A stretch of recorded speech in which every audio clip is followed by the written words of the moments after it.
Jadi problem kita di ya karena kita ini pengajian NU ya kita sebut problem di NU. Tapi sebetulnya ya problem semua ya. Problemnya adalah saya itu sering cerita sambil guyon. Kita ini mulai kecil karena kiainya sudah tidak belajar lagi. Kalau ada orang meninggal pasti dalilnya itu kullu nafsin dha'iqatul maut. Kalau ada orang khitan mesti cerita, oh Nabi Ibrahim dulu itu dikhitan umur 80 tahun sehingga harus pakai kapak. Karena kalau pakai peso biasa bisa putus pesonya. Sehingga terus kita ini nggak pernah menambah ilmu. Jadi saya bayangkan Pak Abdul Wahid tadi yang pernah ketemu saya Yusuf Qardawi. Andaikan ayat yang di An-Nisa 114 itu kita terkenalkan. Seterkenal ayat bagi kaum pria, fankihu ma toba lakum minan nisa masna wa sulasa wa ruba. Ini kan problemnya kita ini agak-agak egois, yang suka poligami selalu dalil silahkan nikah perempuan 3, 4 gitu. Andaikan kita semua sepakat menterkenalkan ayat-ayat yang visi Islam itu universal kayak ayat yang baca tadi. La khaira fi katsirin, tidak ada kebaikan dalam sebuah diskusi apapun kecuali yang menggerakkan kebaikan, termasuk terakhir au islahim bainan nas, bahwa misi perdamaian. Sehingga tertanam di tokoh-tokoh Islam sampai menjadi cara Pak Wahid tadi tatbiki aplikasinya semua berorientasi ingin damai. Au islahim bainan nas. Karena ayat itu enggak diterkenalkan. Misalnya di Indonesia orang Toreka selalu dalil ala bi dzikrillah tatmainnul qulub. Itu diulang-ulang. Sehingga masyarakat ini nyuwun sewu enggak tambah ilmu ini. Saya tidak termasuk yang kritik, tapi yang otomatis agak-agak beda. Terus saya sering dalil beberapa ayat karena ingin saya panduan orang Islam itu ayat Quran, yaitu kita terkenalkan untuk sebagai solusi bangsa. Terus tadi yang dikatakan Pak Wahid Indonesia Kebangkitan itu memang nyata. Nyatanya begini. Dulu ketika Imam Ghazali alim itu marganya masih Persia karena TOS itu ikut Iran. Iran itu Persia. Irak itu dulu ya dianggap ajam. Ajam itu non-Arab. Melahirkan Baghdad. Ulama-ulama terkenal dari Baghdad. Abu Hanifah itu orang Irak. Irak itu ajam. Ajam itu tidak Arab. Dulu sebelum ada Timur Tengah ada itu. Artinya gini, kata beberapa ulama, ketika Allah memaklumatkan agama ini kafatal linnas untuk siapa saja. Itu tuh sebegitu mudah orang Islam sosialisasi di mana-mana. Ya tapi tadi catatannya seperti yang dipandukan oleh Nabi Isa tadi, wa ja'alani mubarakan aina ma kuntu.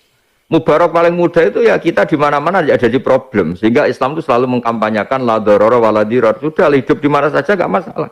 Kalau kamu tidak problem bagi orang lain, la darara wa la dirar. Atau tadi kalau istilahnya Nabi Isa, wa ja'alani mubarakan aina ma kuntu. Saya ini diciptakan Allah di mana-mana itu bawa berkah, tidak bawa problem. Artinya kalau kita hidup di mana saja, mulai hal-hal kecil kayak kumpul mertua atau kumpul tetangga, kumpul tempat kerja, kumpul di komunitas manapun. Kalau eksistensi kita ini adalah mubarak, orang yang membawa berkah itu kan nggak ada problem. Membawa berkah itu gimana? Panduan Quran itu jelas. Dimulai misalnya bermental memberi, bukan bermental ingin mendapat. Alladzina yunfikuna fis sarra wad dharra. Kita jenisnya teman yang heroik. Menguntungkan orang lain, bermanfaat bagi orang lain. Alladzina yunfikuna fis sarra wad dharra wal kadhiminal ghaidha. Kalau ada gesekan sosial, gesekan pertemanan, kita bisa ngempet emosi, bisa menahan emosi, tidak meledak-ledak. Wal afina 'anil nas, ketika salah paham kita mudah memaafkan. Aku yakin orang yang hidup di mana saja dengan mental itu pasti baik-baik. Tapi kalau kita hidup sudah bersama orang yang kita cintai sekalipun, tapi kalau kecewa meledak, kalau kecewa perang, itu mesti bikin problem. Makanya ada seorang tanya, ya Rasulullah saya kasih nasihat. Kata Nabi, la taftob, jangan gampang emosi. Minta nasihat lagi, Nabi tetap jawab, la taftob. Karena semua kerusakan dunia itu dimulai temperamental, emosional, ngadepi apa saja. Terus tatbikinya tadi kata Pak Abdul Wahid, ruwet, jadi tambah hari tambah ruwet. Coba kalau kita ngikuti panduan Nabi. La tahdab, jangan mudah emosi, jangan mudah tersulut emosi. Ya saya kira demikian. Jadi saya senang sama tadi komunitas masjid di Pak Muhammad Soleh tadi.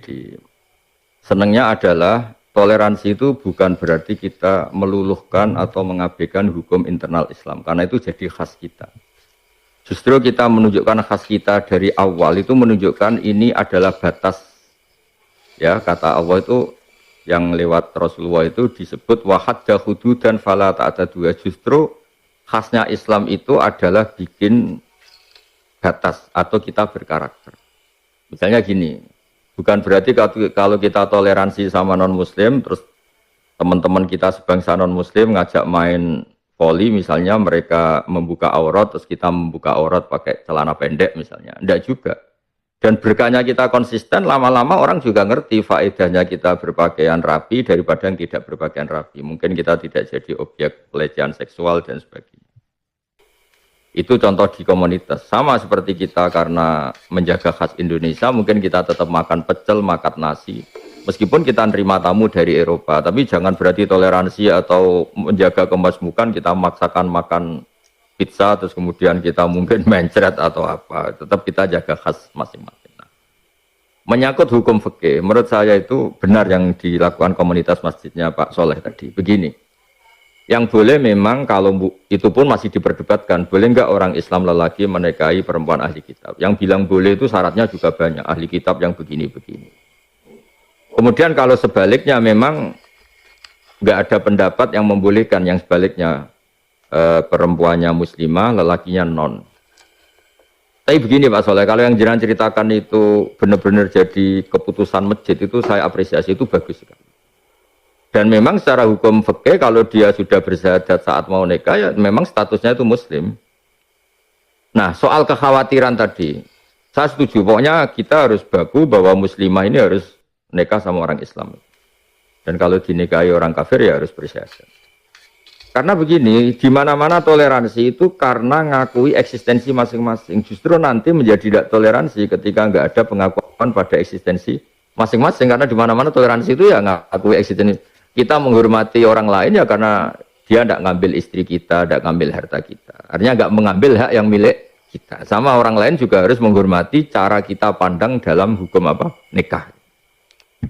Kemudian kekhawatiran itu dua, ada kekhawatiran objektif, ada kekhawatiran subjektif. Kalau kekhawatiran subjektif tentu tidak kita dengar.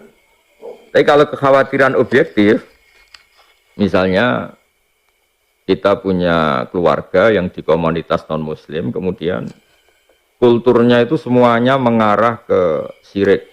Bukan kultur-kultur yang biasa, tapi memang mengarah ke syirik. Itu mungkin kita harus khawatir. Tapi kalau kultur bawaan modern, kultur bawaan zaman, ya kita tinggal nyeleksi itu jenis maksiat apa enggak. Makanya saya sering ditanya, Gus, pakai Islam cukup enggak untuk menganalisis teknologi mutakhir? Saya jawab, orang yang menciptakan bom paling dasar di dunia, tentu kita tidak bilang itu hebat, karena itu penghancur manusia. Nanti hukumnya ya sama. Hukumnya ini adalah penemu kerusakan apa penemu teknologi tercanggih. Tetap fikih cukup. Fikih akan bilang jika itu digunakan untuk ifsad, untuk merusak, pasti itu hukumnya haram. Ya sama misalnya, gimana hukumnya bikin teknologi orang naik ke bulan?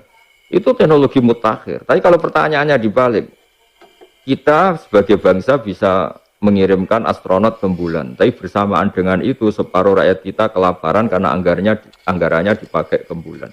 Pasti orang sepakat kita salah. Jadi fikih akan cukup untuk menganalisis itu semua.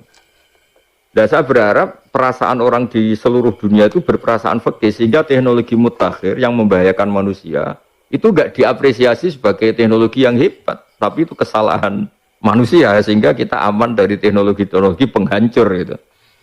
Makanya rumusnya Quran itu gampang. Orang jelek itu apa? Wa idza tawalla sa'a fil ardi yufsida fiha wa yulikal hartha wan nasl. Keburukan itu apa? Aktivitas yang merusak. Merusak apa? Wa yuhlikal hartha wan nasl. Merusak haras itu tanaman, karena orang itu butuh kehidupan ya lewat makanan-makanan. Wan nasla populasi. Berarti semua bentuk teknologi atau peradaban atau apapun yang merusak itu ya enggak baik. Haram dalam bahasa fikih.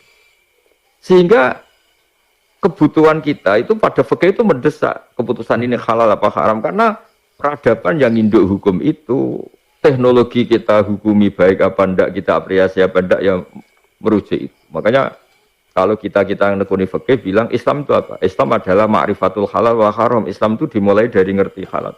Coba kita punya istri tenang, misalnya kita punya istri cantik, ketemu sama lelaki ganteng yang kita tahu pasti tidak akan zina. Mbok ada diskusi bersama di masjid atau diskusi di kampus. Kita merasa aman apa? Karena di komunitas yang meyakini haramnya selingkuh. Coba kalau kita di komunitas yang nganggep tuh selingkuh itu biasa, zina biasa, kan ya kita merasa ada aman. Jadi merasa aman, itu sudah kepastian orang ini melakukan fikih apa enggak.